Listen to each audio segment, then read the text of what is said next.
राहुल ने कभी नहीं सोचा था कि उसे अपने ही दोस्त अर्जुन की गर्लफ्रेंड सिया से प्यार हो जाएगा। अर्जुन की अचानक मौत के बाद राहुल ने सिया को सहारा दिया और वो दोनों करीब आ गए। एक रात सिया ने कहा, तू अर्जुन जैसा नहीं है।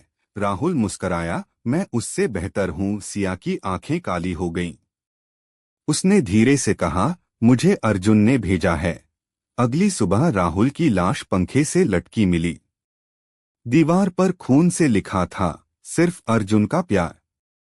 राजीव ने एक सुनसान पहाड़ी इलाके में बने पुराने होटल में कमरा बुक किया, रूम नंबर 666। रिसेप्शनिस्ट ने डरते हुए चेताया, इस कमरे में कोई नहीं ठहरता साहब। राजीव ने हंसते हुए अनसुना किया। रात 12 बजे दरवाजा अपने आप खुला। आईने में एक और परछाई दिखी, जबकि कमरे में कोई नहीं था। फर्श पर खून से लिखा था, तू अगला है। सुबह होटल स्टाफ ने देखा, कमरा खाली था, लेकिन दीवार पर अब एक नया चेहरा उभरा हुआ था। राजीव का रूम 666 ने फिर एक मेहमान निगल लिया था। राज को कबाड़ में एक पुराना टीवी मिला। रात को उसने जैसे ही उसे चालू किया, स्क्रीन पर उसका ही कमरा दिखा, लेकिन 5 मिनट बाद का। टीवी पर उसने खुद को गिरते देखा और ठीक 5 मिनट बाद वैसा ही हुआ। अब हर रात टीवी उसे अगले 5 मिनट का डरावना दृश्य दिखाता, खून, चीखें, आग।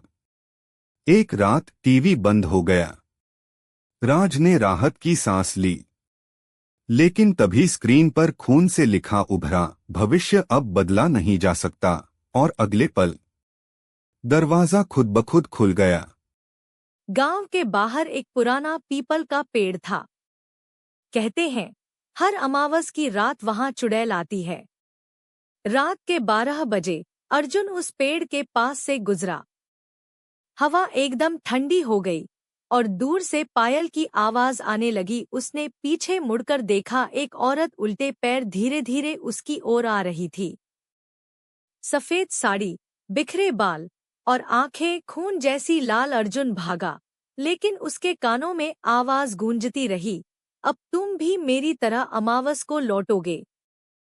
रात के 3 बजे रेडियो पर एक धीमी आवाज गूंजने लगी, मेरा नाम सिया है, मेरी मौत इसी कमरे में हुई थी। रेडियो खुद ब खुद ऑन हुआ था, जबकि घर में कोई नहीं था।